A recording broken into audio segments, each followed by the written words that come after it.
Sir, ಈಗ ನೀವು ಹೇಳಿದ್ರಿ ರಾಜಕೀಯಕ್ಕೆ ಬರ್ಬೋದು ನಾನು ಅಂತ ಹೇಳ್ಬಿಟ್ಟು ಯಾವುದಾದ್ರೂ ವಿಷಯ ನೋಡಿದಾಗ ಅದರ್ವೈಸ್ ಯಾರನ್ನಾದ್ರೂ ನೋಡಿದಾಗ ನನಗೆ ರಾಜಕೀಯಕ್ಕೆ ಬರಬೇಕು ಅಂತ ಅನಿಸುತ್ತೆ ಅಂತ ಹೇಳಿದ್ರಿ. ಸೊ ಅಕಸ್ಮಾತ್ ನೀವು ರಾಜಕೀಯಕ್ಕೆ ಬಂದರೆ ನೀವು ಚೇಂಜ್ ಆಗ್ತಿರೋ ಇಲ್ಲಿ ರಾಜಕೀಯ ಚೇಂಜ್ ಮಾಡ್ತಾರೋ ಗೊತ್ತಿಲ್ಲ. ಯಾಕಂದರೆ ಇಲ್ಲಿವರೆಗೂ ಬಂದಿರೋರೆಲ್ಲ ಅವರೇ ರಾಜಕೀಯದೊಳಗಡೆ ಹೊರಟೋಗ್ಬಿಟ್ಟಿದ್ದಾರೆ.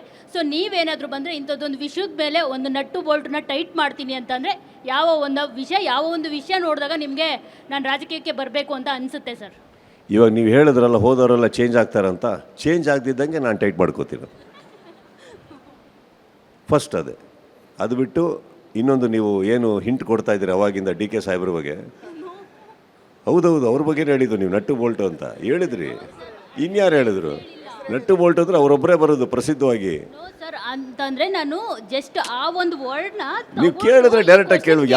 ಇಲ್ಲ ಬೇರೆಲ್ಲೂ ಕೇಳ್ಬೋದಿತ್ತು. ನೀವು ನಟ್ಟು ಬೋಲ್ಟ್ ಅಂತ ಯಾಕೆ ಹೇಳಿದ್ರಿ? ಅದೊಂದು ಕನ್ನಡ ಚಿತ್ರರಂಗದಲ್ಲಿ ಒಂದಷ್ಟು ಫೇಮಸ್ ಆಗೋಗ್ಬಿಟ್ಟಿದೆ ಆ ವರ್ಡ್. ಸೊ ಯಾವಾಗಿಂದ?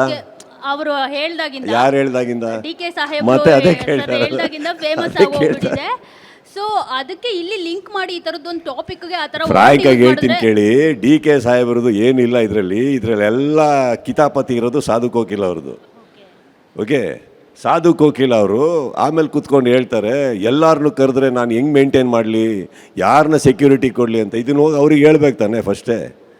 ಅಲ್ಲಿ ಬಂದು ಅವ್ರು ಹೇಳ್ದಾಗ ಸೈಲೆಂಟಾಗಿ ನಿಂತ್ಕೊಂಡ್ರು, ಕೇಳಿಸ್ಕೊತಾ ಇರ್ತಾರೆ. ಈಗ ಸಾಧು ಇದನ್ನು ನೋಡ್ತಾ ಇರ್ತಾರೆ. ಇದು ಕಿತಾಪತಿ ಸಾಧುದು, ಬೇರೆ ಯಾರ್ದು ಅಲ್ಲ. ಇಂಡಸ್ಟ್ರಿಯಲ್ಲಿ ಯಾರ್ಯಾರಿಗೆ ವೈಯಕ್ತಿಕವಾಗಿ ಕರೆದಿದ್ದಾರೋ ಎಲ್ಲರೂ ಹೋಗಿದ್ದಾರೆ.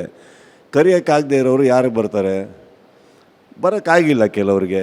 ಇನ್ನು ಕೆಲವರು ದೊಡ್ಡ ದೊಡ್ಡ ಲೈನ್ಗಳು ಹೇಳಿದ್ರು, ಪರವಾಗಿಲ್ಲ, ಅದೇನು ತಪ್ಪೇನಿಲ್ಲ. ಫಸ್ಟ್ ತಿಳ್ಕೊಳ್ಬೇಕು ಅಷ್ಟೇ. ಪಾಪ ಸಾಧುದು ತಪ್ಪೇನಿಲ್ಲ. ಅವ್ರು ಇರೋದೇ ಹಂಗಲ್ವ, ತಮಾಷೆ ಮಾಡ್ಕೊಂಡಿರ್ತಾರೆ. ತಮಾಷೆ ಮಾಡಿಬಿಟ್ಟಿದ್ದಾರೆ, ಅದು ಸೀರಿಯಸ್ ಆಗಿಬಿಟ್ಟಿದೆ ಅಷ್ಟೇ ಅದು.